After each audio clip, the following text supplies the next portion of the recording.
So I have to comment on what's going on with the war. Something's happening where there's like a mirror. I hope it's not coming up in the video, but if it is, it is. So first of all, facts. There's no Palestine, so there's no Palestinians. How could I say that, you ask? Don't I love people? Am I not all about oneness? Well, recently, Israel was legally created as a state of Israel, which means it is not Palestine. In Israel, the Jews, Yehudim, which come from the son of Israel, Judah, Yehudi, Jewish, we say, Bnei Yisrael, children of Israel, Eretz Yisrael, land of Israel. Israel is Yisrael, Israel in English, right? So Israel, the land of Israel, matches a very small percentage of people in the world. Now, when we look at the Arabs, we have Libya, we have Saudi Arabia, we have Egypt, Pakistan, Afghanistan, Iraq, Iran, Lebanon, Saudi Arabia. You would even say places like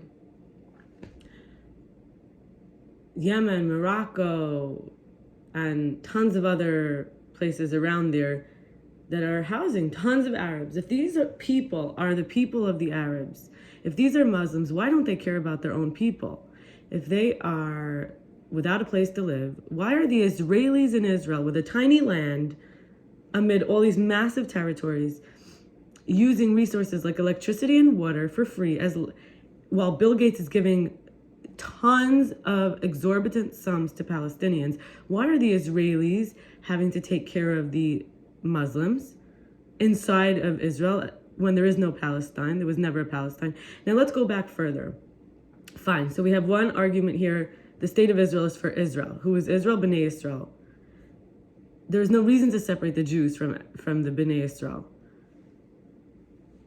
Number two, if these are Muslims or these are Arabs, why are they not being taken care of by their Arab brethren, by their Arab cousins?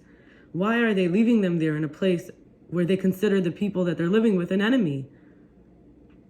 Let's go back further now.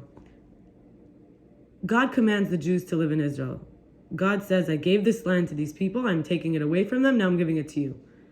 So it's a duty for Jewish people to live in this land.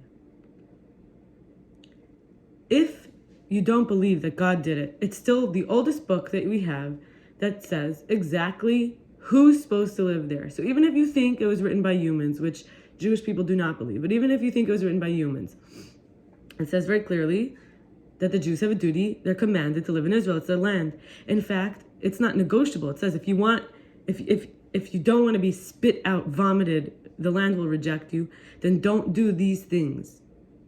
And then you can live there. It's an indigenous land to the people. So the same way the Native Americans, when they were getting ready to hunt, they would eat differently and chant and connect with the land and become one and speak the language and connect with the earth itself, their land, and the animals of their land with responsibility. The same way the Jews have tons of laws on when to cultivate the earth and when to use the fruits, and how for a few years of a new tree you can't, and which animals you can work together and which you can't, and which animals have to be redeemed and which animals can't. And there's tremendous laws that are indigenous to the Jews living in Israel. Nobody else could succeed in the land if they don't follow the Torah. The Torah's code says exactly how the land and the Jews are married. So these are indigenous people to an indigenous land. It's a very small land for a very small percentage of people. For example, look at all these Arab countries, tons of Arabs. Look at China, look at India, the people match their place, right? And then look at Israel. Look at Africa. There are some Africans who like to say they're the real Jews. Well, you're the real Jews of Africa then, because you have not only the percentage of people that match your locations, but we know that your indigenous nativity would not match Israel. So the land of Israel matching Bnei Israel, we know now historically, biblically, and recently legally, is not up for grabs. It's like you have a visitor in your home, their family says we don't want them, and then the visitor who you don't treat like family, and you say you're an unwanted guest, I don't want you here, but as long as you stay here, I'm protecting you, I'm giving you food, I'm giving you shelter, I'm giving you water, strangers are giving you tons of money. I'm giving you electricity. And then your family is going to come into my house and try to kill me so that I give you more of my house and kill some of my family that lives here, God forbid. That's what's happening now. So it's people coming into another person's home and saying, we decided you have to give some of your home, even though you're already giving of your portion. It's not enough. You need to give us more. Meanwhile, their family has 20 homes for much smaller ratio of people to place. So if you would never want that to happen to you, there's no way you could stand for Palestinians, Palestine. It doesn't exist. Finally, and this is the worst part of this all, Israel is an Israeli defense force. This is for defending the land, defending the people, defending the lifestyle.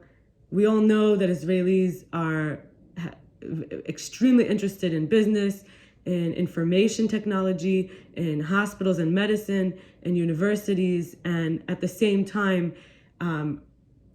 there's special skills and blessings that come from being indigenous to your land. When you live in the land that was made for you, the sunshine you are exposed to, the breath you breathe, the earth itself, these support you to be the best version of you. And it's no wonder that Israelis are so successful. I myself feel a calling to come to Israel. We learned that every person has the calling of their land. Nowadays, when I go to Zoom meetings, I hear people saying, oh, I'm living in Ohio, but really it's for the such and such tribes of people, and they name the native indigenous people that used to live there. And people do this with all different places. But then why are we living here? I myself feel I should leave this place and move to Israel. Anyway, each one individually has to decide. But now look at this. We have Israel Defense Force does not go out into neighboring territories with assault, with aggression, with attack. Yet, at this time, terrorist attacks coming inside of Israel with no pre-motivation, pre-intention, no preemptive attack, no from Israel's side to cause harm. So it is not that Israel went outside of itself to cause anyone harm. Something came into Israel, decided it belongs there, refuses to leave, even though it has been receiving tons of money. They're no longer refugees. The people who live in Palestine who refuse to leave have more money than most of us given by huge corporations here that are trying to be politically correct, because it's hard for them to believe that it could be possible that there's a human shield. Rather to deny the truth and live in a bubble and pay away so to avoid guilt and facing it. And that's ignorance. Ignorance is not evil. Ignorance is choosing to ignore what is real. In this case, we have, and I'm not being emotional or passionate about this or angry with you.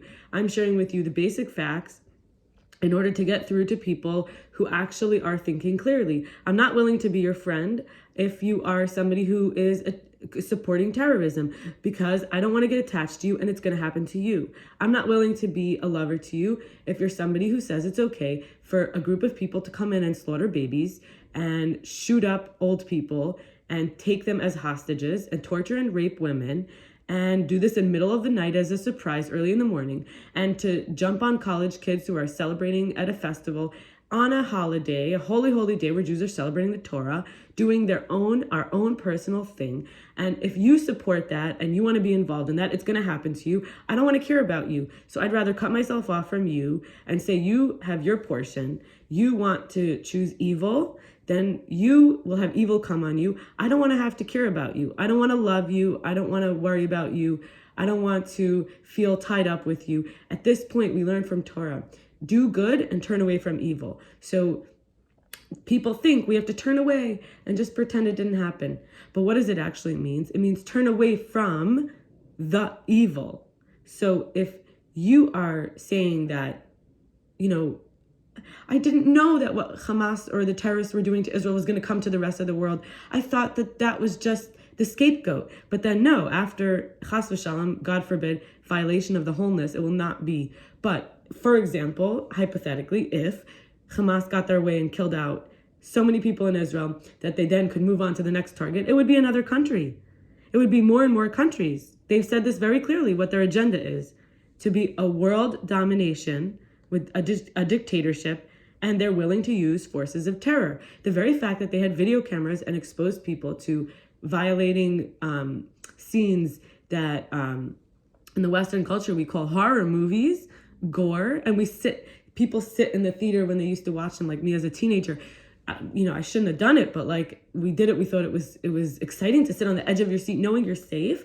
But what's happening on screen gets you to feel just maybe there's like, just a little bit of danger. In this case, it's outright danger. People coming from land, air, and sea to cause harm to people who did not do anything to them, who are literally innocent. In this case, that would be called evil. I will turn away from the evil so that in the case that you become one with it, you say, I support terrorism, I'm not going to love you. I'm not going to make space for you because I have to turn away from you. So if you become part of me, I can't turn away from you.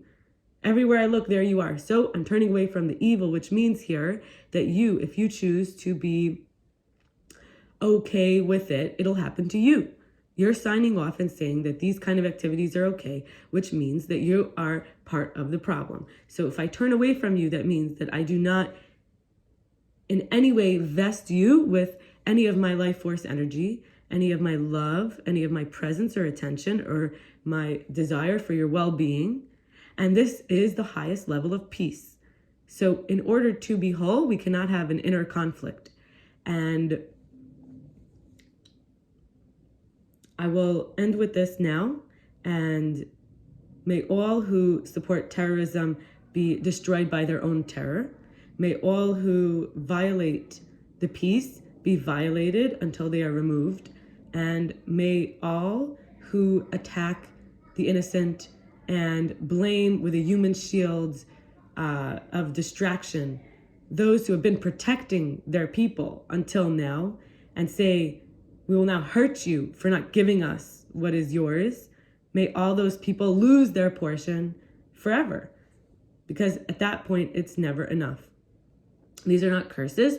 These are just the knowledge of physics.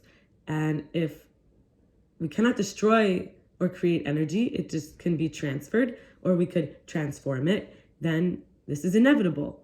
And if you, in your subconscious, in your spark of the divine oneness, are okay in your game, in your reality, where this can happen to people, you are people and it can happen to you. I'm not okay with it, and anyone who is okay with it is not part of the oneness. And that in and of itself, when the light shines, all the darkness is dispelled. Until then, it could feel like there's darkness and that darkness exists. Hopefully this is helpful to anybody who needs any kind of clarity on the situation and how to have a healthy mindset about it, and to definitely make this an individual practice of boundaries of what is and isn't okay, and then looking in the world through very conscious, aware glasses. And if I have more to share at another time, I will. And I bless you to be whole.